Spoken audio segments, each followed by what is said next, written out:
has promised to turn every American cop into a lawless stormtrooper and every domestic police force into a miniature SS. And the volume of his sadistic fascist threats is so large and so loud that when he said this, nobody noticed.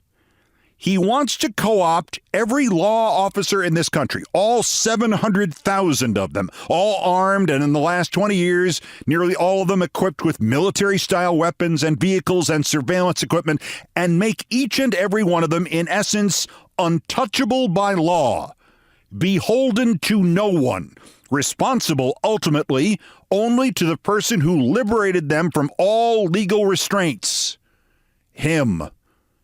Durham, New Hampshire. I am also going to indemnify all police officers. This is a big thing, and it's a brand new thing, and I think it's so important. I'm going to indemnify through the federal government all police officers and law enforcement officials throughout the United States from being destroyed by the radical left for taking strong actions against crime. What do you think he means by indemnify? I'm going to indemnify through the federal government all police officers. Indemnify, relieve of legal liability for their actions. To cut to the chase on this, he means that the next Derek Chauvin, who tortures George Floyd to death on a Minneapolis city street, cannot be arrested, cannot be prosecuted, cannot be sued, cannot be stopped. No legal responsibility or liability for his actions.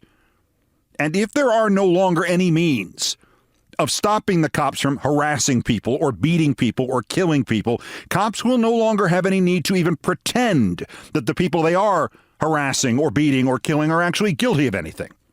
They are then the SS. We already know wide swaths of the nation's 18,000 state and local police forces range from wild conservatism to full-on fascism and white supremacism and QAnon and election denialism and Trumpism.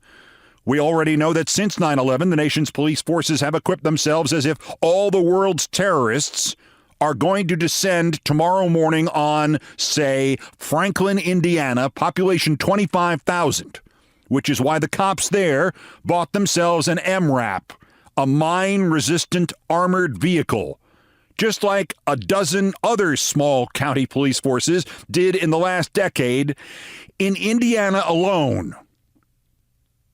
Moreover, and just as dangerously, they, in big and small towns alike, have trained now generation after generation of rookies who have become veterans and the chiefs and trainers to believe that the purpose of the police is to protect the police, that all civilians are threats because all terrorists pose as civilians, and anybody you don't know personally is a potential terrorist, and I wouldn't be too certain about everybody you do know personally. If most of America has suffered for 22 years now with undiagnosed post-traumatic stress disorder, nearly all of law enforcement has. We now feed service veterans into police forces, the ones who don't go into the Republican Party, and we now know that they are literally suffering widespread physical brain damage just from handling the 21st century weapons of war. And now, Trump promises to indemnify them against any legal responsibility for, what was the rest of that he said? I'm going to indemnify through the federal government all police officers and law enforcement officials throughout the United States from being destroyed by the radical left for taking strong actions against crime. Yeah, I wonder what kind of strong actions Trump is talking about. Failure to read them their Miranda rights? I don't think so. Shooting them. Killing them in the backseat of cop cars. And again, no longer even needing an excuse like selling cigarettes one at a time or passing a counterfeit 20 or being a 12-year-old carrying a toy gun. How about menacing in a crowded public place that is crowded because there is a protest in progress, an anti-violence protest, an anti-cop city Atlanta protest, an anti-Trump protest. If 700,000 American cops are suddenly out from under the yoke of any laws that could even occasionally hold them accountable for murdering people, what is to stop Trump indemnified cops from shooting into a crowd of unarmed protesters? This, remember, would also be in addition to Trump using the National Guard to quell political protest. This would be in addition to what Trump staffers would not deny are at least considerations of invoking the Insurrection Act on January 20th, 2025, and leaving it invoked. This would be in addition to Trump's jovial promise to be a dictator, but only on day one. Ha ha, I'm only kidding. No, I'm not. Yes, I am. No, I'm not. Indemnified police. The Trump Waffa. It is one of those moments of impossibility when the same thing is both stunning and to be expected, that Trump could go on a 3-day orgy of threats against democracy, quoting Putin and praising dictators like Xi and Kim Jong-un, guaranteeing mass deportations and very slowly moving his own Overton window from mass deportations of undocumented immigrants, which is bad enough, to just mass deportations without any qualifiers or categories. He's done all that. He's vowed personal vengeance dressed up as de-weaponizing the Department of Justice, the one that just indicted the actual president's son. He called the morons he inspired to attack the Capitol on January 6th hostages. He insisted we were all better off under him as president in 2019 with burgeoning unemployment and in 2020 with COVID. And of course, he reiterated his favorite Hitler imagery about immigrants poisoning the blood of the nation and now extending who he means. Now he is promising his audience he will remove the people from Africa, too, and Asia, and framing immigration as a, quote, invasion. This is like a military invasion, he said. Drugs, criminals, gang members, and terrorists, they're taking over our cities. It is stunning, and it is to be expected that he could go through all that, all of which he has either stated before, often word for word, or implied at, or hinted at, and the nation, and even its reporters who are alert to the totalitarianism that Trump is now selling, offering, promising, demanding, that all of them and everybody else, almost everybody, missed this one little fascist rug that really ties the room together. The Trump police. They will no longer be responsible to anybody, but they will have Trump to thank. And it's not like he's going to have to recruit them or train them or equip them or even buy them uniforms. They are in your town, down your street, today. They have MRAPs. It is the nature of man not to be taken unaware by the evil and the madness of other men, nor the rapidity and energy with which they will enact that evil, not to be surprised by the sheer banality and mundanity with which they will happily kill millions because they can. It is, rather, the nature of man to receive warning after warning after warning and ignore each one of them, because the default position of almost everybody, the smart people, the dumb ones, the quiet ones, the loud ones, the default position of all of us is it's difficult to imagine things that are not currently happening. We are always warned when the Trumps appear. Hitler tried to overthrow the German government in 1923. They jailed him. He promised more and worse next time. They let him out of jail early for good conduct. The German conservatives needed him for political leverage. He promised if given power, he would persecute the Jews and all the other politicians. They made him chancellor. The British were told by their industrial spies in German factories that Hitler was secretly rearming, especially building planes by the thousands. The British government laughed because that would be against the Treaty of Versailles. And Germany certainly didn't want a repeat of the World War. Our country was warned about Hitler and about the Japanese. I mean, in 1912, General Billy Mitchell predicted war with Japan. In 1924, he predicted the attack on Pearl Harbor. And in retrospect, the only thing Osama bin Laden did not do in advance was tell this country which day he planned to attack on and exactly which buildings he planned to attack. The last MSNBC show I did in January 1998, before the Clinton-Lewinsky sinkhole opened up, we had a terrorism and military expert on named Jim Dunnigan, who said we were so unprepared Al-Qaeda could drive down Lower Broadway with a truck and have its guys toss handfuls of anthrax out the back door. Lower Broadway. Dunnigan nearly got the address right. We are always warned, in large part because one of the aspects of fanaticism, Hitler's fanaticism, the Japanese militarists' fanaticism, Trump's fanaticism, it almost always comes attached to unbelievable arrogance and boastfulness and not knowing when to shut the hell up. It's not just that Trump intends to turn the United States into a totalitarian state. It's that he wants everybody to love him for doing this, and therefore he cannot possibly not tell everybody about it in increasing detail. I mean, indemnifying the police for taking strong actions against crime. The police. Anything else you need to know? His plans, his sadism, his vengeance, the already extant rosters of stormtroopers, already ubiquitously spaced across the land, and just ready for that indemnification. Oh, and the symbolism, too. I mean, honest to God, the police? Why do you think they call it a police state? And of course, besides the warnings we ignore, the Washington Post finally used all the actual words, actually headlined Trump quoting Putin about Biden, and they put it on page 10.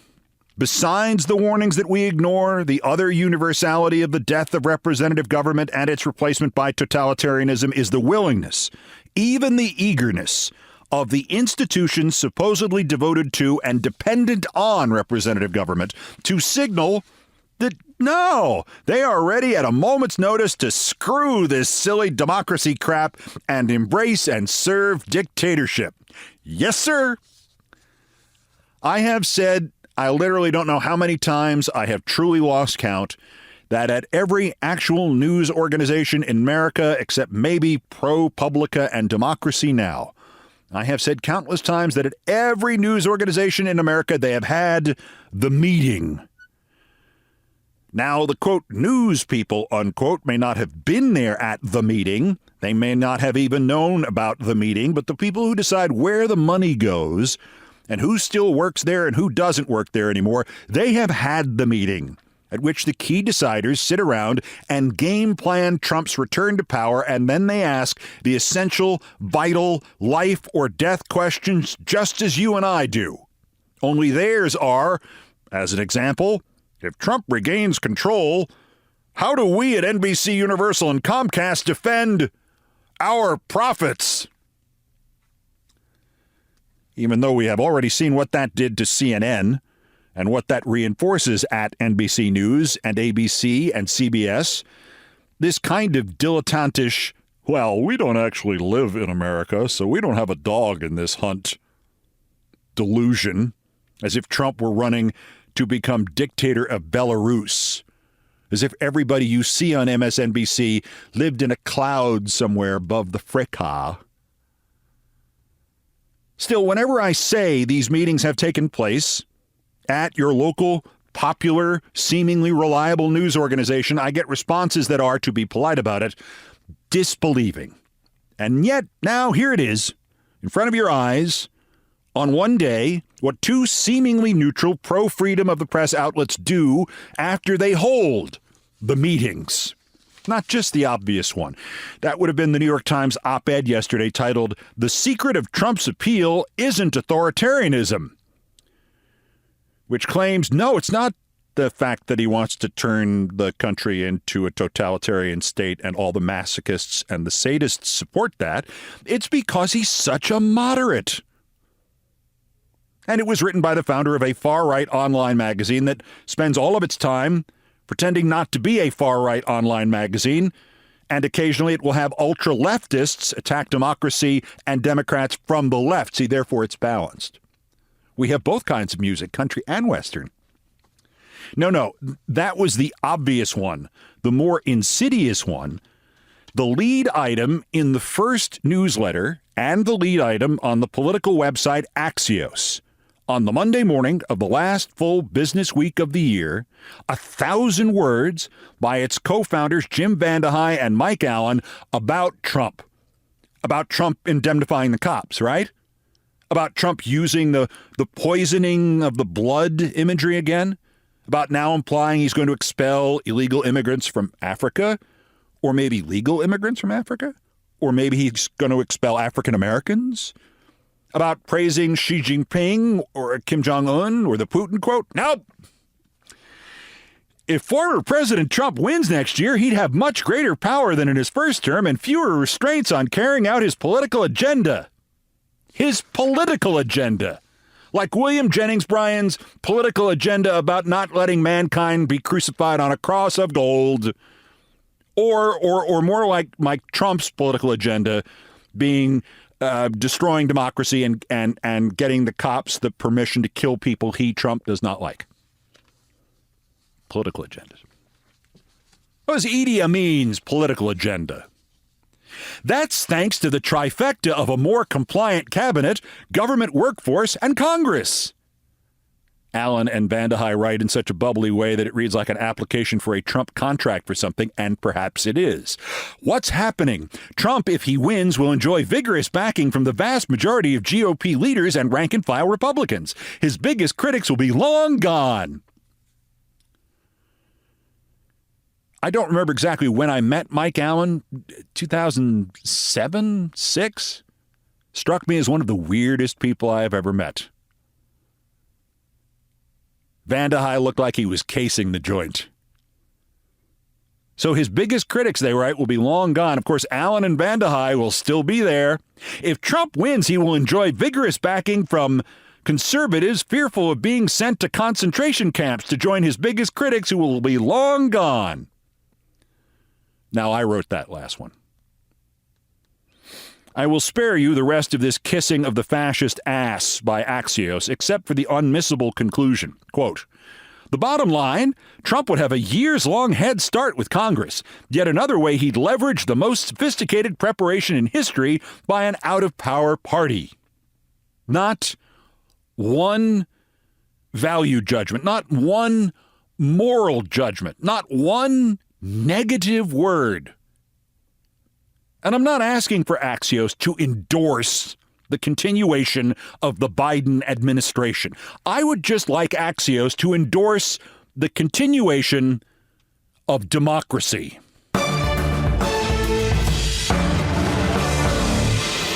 Also of interest here, so the conservative money did not go looking for Clarence Thomas. Clarence Thomas made a passive-aggressive threat to resign while Bill Clinton was president unless somebody figured out a way to get him more cash. I mean, who was going to pay for his loan for his new RV and thus fill the money from the sky? And a quick quiz. Which mayor of New York got sued again for lying about election workers he just lost a suit to and responded by lying about them again for a third time? And which mayor of New York just said that what makes this city the greatest on the globe is that on any given morning you could wake up to celebrate a new business opening or you could witness a plane crashing into our trade center? That's next on an all-new edition of Countdown. This is Countdown with Keith Olbermann.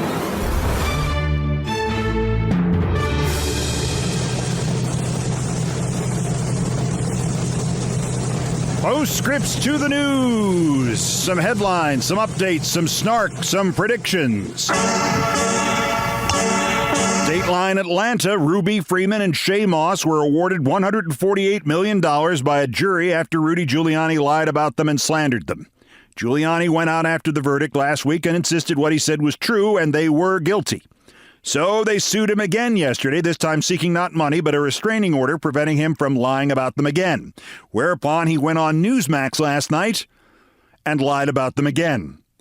Looks like their next lawsuit will have to ask the court to epoxy Rudy's lips together.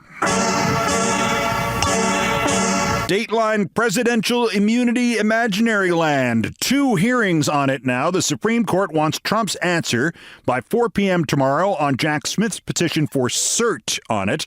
That is, cut to the chase, Clarence, rule now. The U.S. Appeals Court, Smith does not want to wait for on this, now says it will conduct its hearing on Tuesday, January 9th. Dateline the Supreme Court, and lo, it is a Christmas miracle. ProPublica quoting public and private records that prove that early in the year 2000, Justice Thomas began to muse to people inside the court and out about his little problem. He just wasn't making enough money, and there was that new RV to pay for. He conveyed to Congressman Cliff Stearns, who was good enough to write a letter about it to Thomas that is in the archives, he would have to resign and go make some money, perhaps. Whatever it was Clarence thought people would be willing to pay him for besides corruption. Anyway, remember Bill Clinton was still president in the year 2000, and Clarence had not yet made sure George W. Bush would succeed him. Quote, his importance as a conservative was paramount, Stearns said recently in connection with the ProPublica report. We wanted to make sure he felt comfortable in his job and he was being paid properly. And lo, there felleth from the sky people to pay off his RV loan and start flying him around the world and hiring his wife for bullcrap jobs involving insurrection and sedition. And our understanding of Thomas's judicial prostitution changes. He wasn't accepting money to rule in specific ways on specific cases.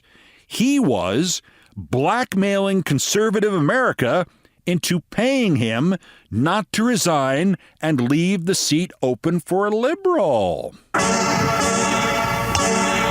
Dateline Capitol Hill. Golly guess which Supreme Court justice has been asked by 7 congressmen to recuse himself from that ruling on Trump's imaginary presidential immunity. Why, yes, Clarence Thomas. Good guess. What a coincidence. Because his wife was involved in that whole overthrowy the government-y thing on Trump's behalf. I know. Ginny Thomas. She's everywhere. Congressman Hank Johnson signed this. Connolly is on it. Sheila Jackson Lee, Raskin. They sent it to Clarence in a letter. I'm just hoping that they folded up a $50 bill inside that letter, because you know what? Clarence's new RV, it ain't going to pay for itself. And Dateline New York City. Circling back to New York mayors. Haven't heard from Mayor Eric Adams lately. Well, he was on Picks on Politics Sunday with Dan Manarino on WPIX-TV, Channel 11 here. And Dan asked him something about what made 2023 the year it was. The softball-y of softball questions. And the mayor said, it's the city, because New York is the greatest place in the world, because you never know if today is going to be another 9/11. Wait, what? When you look at the totality of the year, if you had to describe it, and it's tough to do, in one word, what would that word be, and tell me why? New York. This is a place where every day you wake up, you could experience everything from a plane crashing into our trade center to a person who's celebrating a new business that's open. This is a very, very complicated city, and that's why it's the greatest city on the globe. You know, Mayor Adams, you should try to work that in to the next advertising campaign for us. You know, I love New York. 21st century version. It's fun city. Stop by. Maybe there'll be another terrorist attack while you're here. Paid for by the City of New York, Eric Adams, Mayor.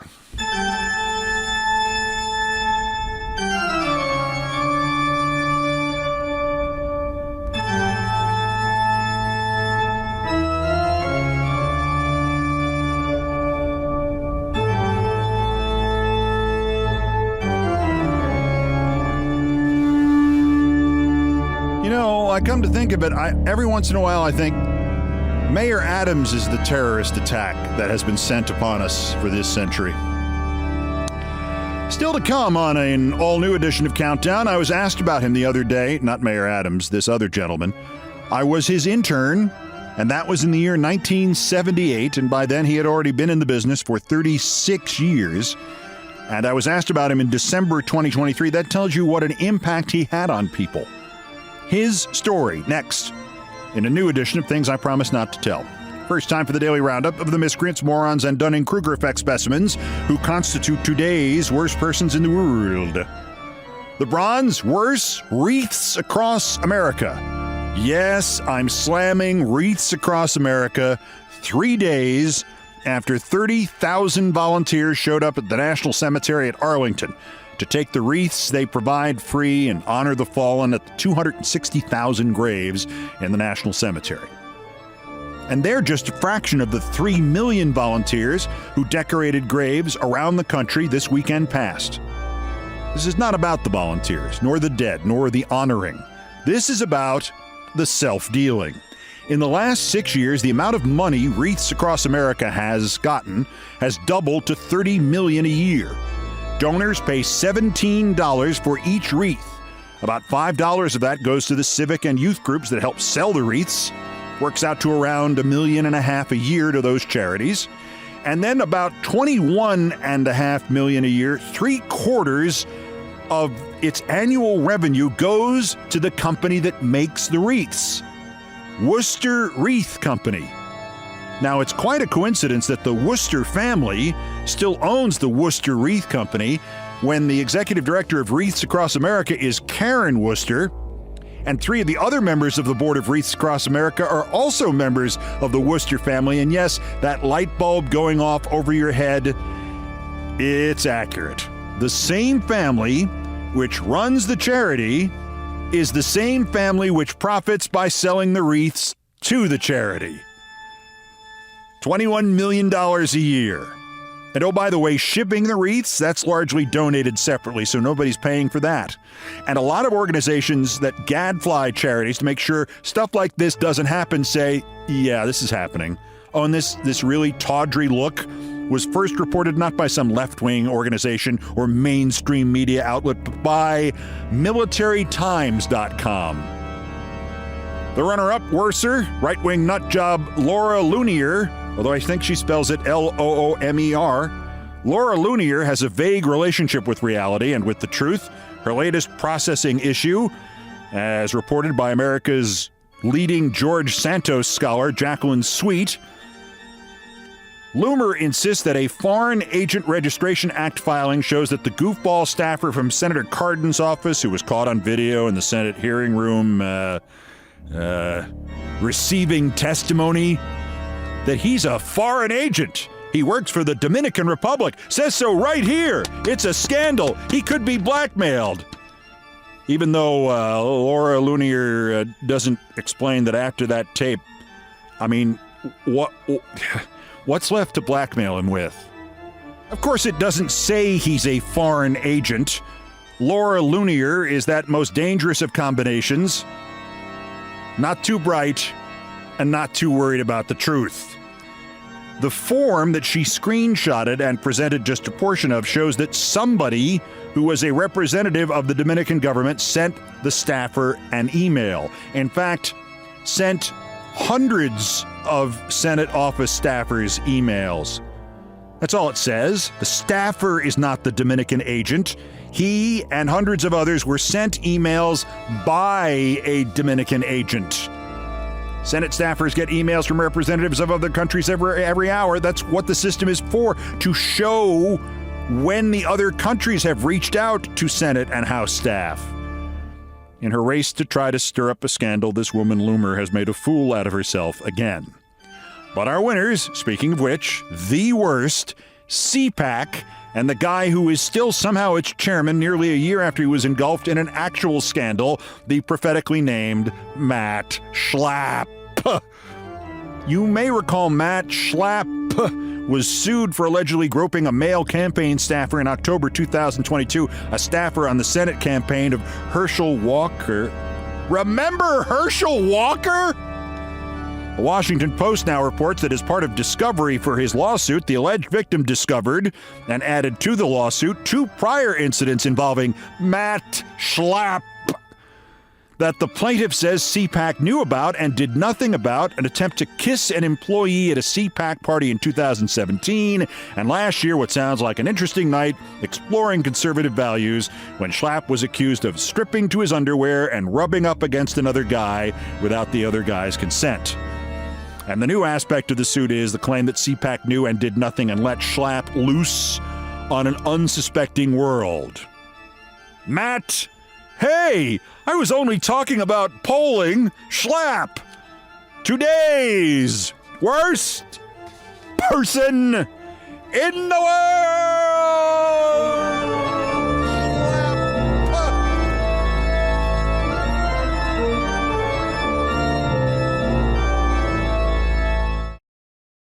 All right, here's Bill Mazer. C1, December 19th. 3, 2, 1.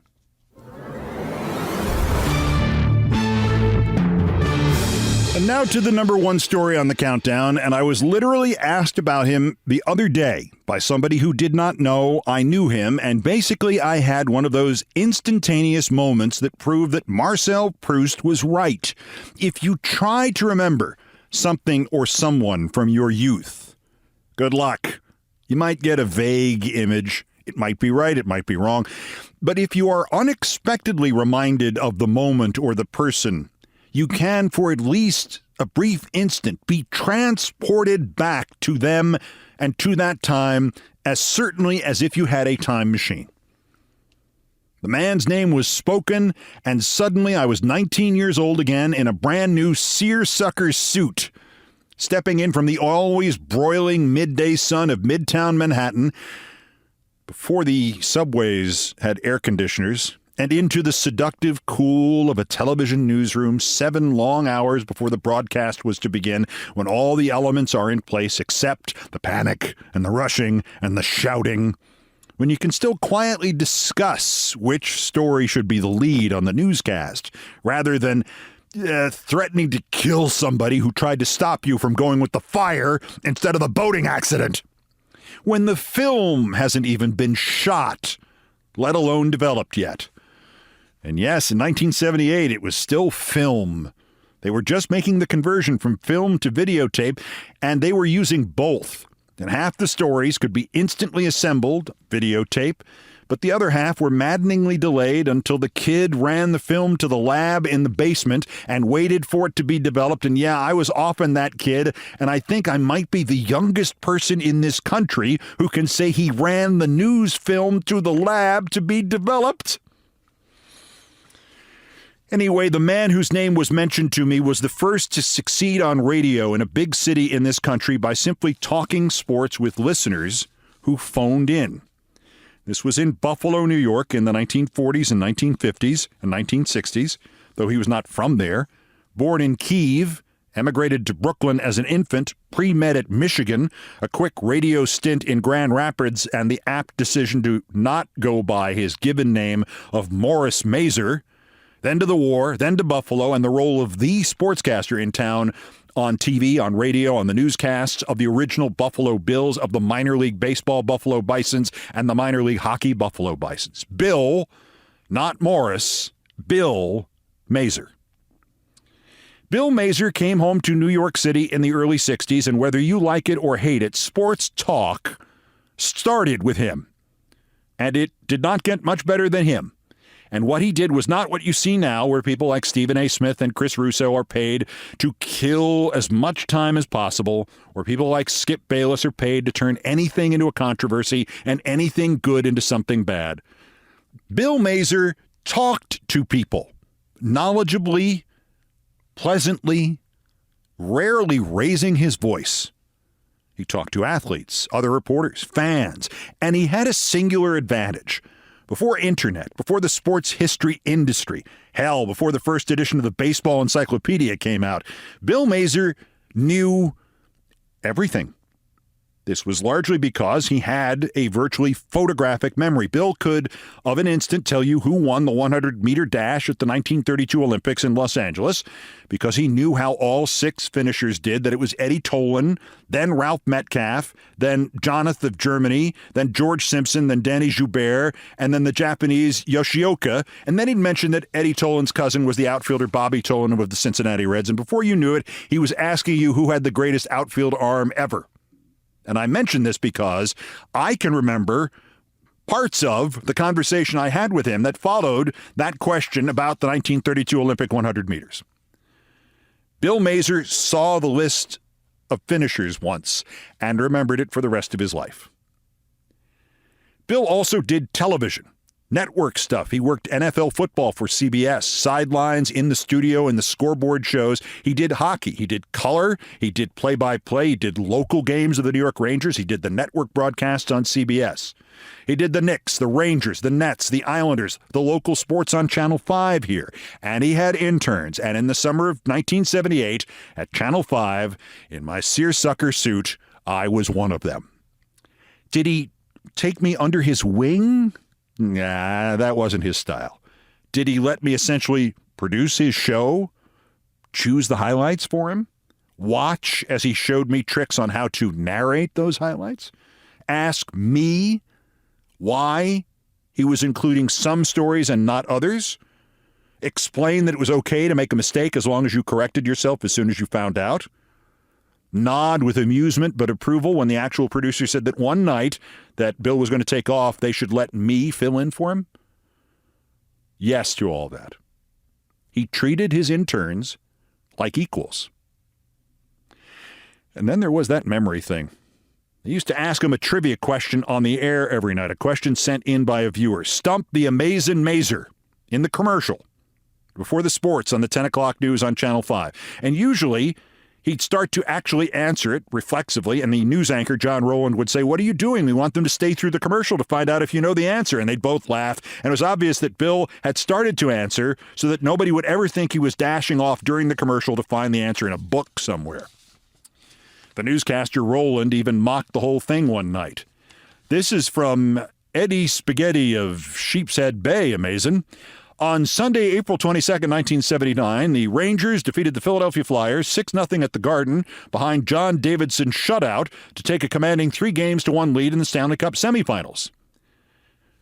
By this point, Bill looked somewhere between amused and bemused. The question included the key details. What on earth could the question be?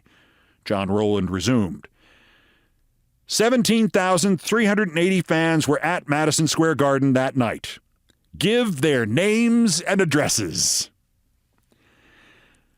Bill Mazer did not even laugh. Aaron Albert A., 125 Bedford Avenue, apartment 4L, Brooklyn, New York. Aaron Albert C., 17 Golf Course Way, Nutley, New Jersey. Aaron Albert V., the director, faded to black. I saw him last around 2008 in the old Yankee Stadium. He was alone in the clubhouse and shaking his head slowly. I went up and said hello. "My God, Keith," he said very quietly. "Other than Jeter, I don't know anybody here anymore."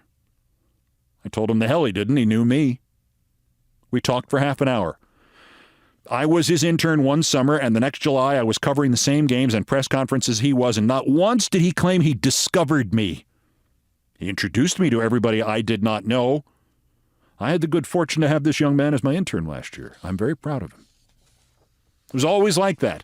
That conversation about the 1932 Olympic 100 meters, that was at his desk in the seductively cool newsroom at Channel 5 one evening when I was still his intern. And it ended with me saying, Dwight Evans of the Boston Red Sox had as good an outfield arm as I had ever seen, for whatever that was worth, and Bill said that was a good choice, but he didn't quite measure up to Merrill Hogue. Merrill Hogue in the 30s with the Yankees. I added, and the Browns. "No," corrected Bill, "just the Yankees. He played only for the Yankees." I was in a pickle. Bill Mazer was wrong. I stated my evidence. "Bill, I have a 1940 baseball card of Merrill Hogue with the St. Louis Browns." Bill Mazer sighed. "Must be a misprint," he said quietly. He then rose dramatically from his chair, cleared his throat, and as he reached to unlock the drawer that contained his copy of the finally published baseball encyclopedia — he was always an early adopter of new tech — he said to one of the producers, "It's always like this with these kids." He thumbed through the book. Hogue. Here it is. 1936 Yankees, 1937 Yankees, 1938 Yankees, 1939 Browns. Bill went silent. He replaced his copy of the baseball encyclopedia and sat down slowly and silently. He did not look at me, but rather at the news producer. Stanley Pinsley was his name. And as he had taught me, Bill corrected himself. "This, intern," he finally said, "this one is almost as good as me." That's all I really wanted. I had, unintentionally, stumped the amazing Mazer. Bill Mazer died at Danbury, Connecticut in October of 2013 at the age of 92, and people are still asking me about him. Congratulations, Bill. And thank you.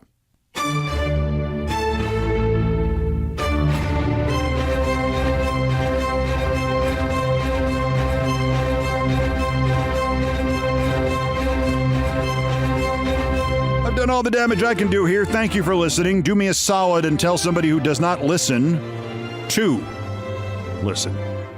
Countdowns come to you from the Vin Scully Studios at the Olbermann Broadcasting Empire in New York. Spread the word about the podcast if you would. Facebook would be an especially fertile ground, like I would know. I've never actually gone on Facebook.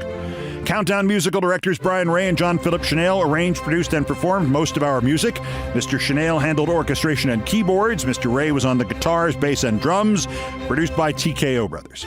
Other music, including some of the Beethoven compositions, were arranged and performed by the group No Horns Allowed. Sports music is courtesy of ESPN Inc., and it was written by Mitch Warren Davis, and we call it the Olbermann theme from ESPN2.